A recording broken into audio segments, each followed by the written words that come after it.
Hi, welcome to today's core vocabulary in action video.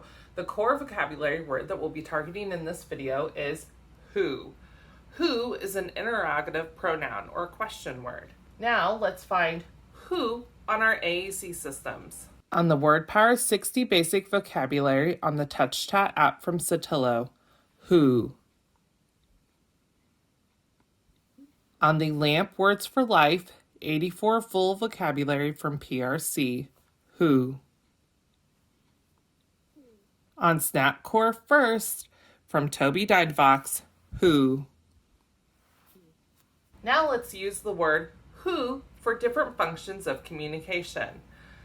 I could comment and say, I wonder who is at the door. I could ask a question and say, who is coming for dinner tonight? I could use our word to deny. I could say, I don't know who that is. I could use it to introduce a greeting song in the morning and say, let's take a look at who is here today. I could use the word who to tell a joke.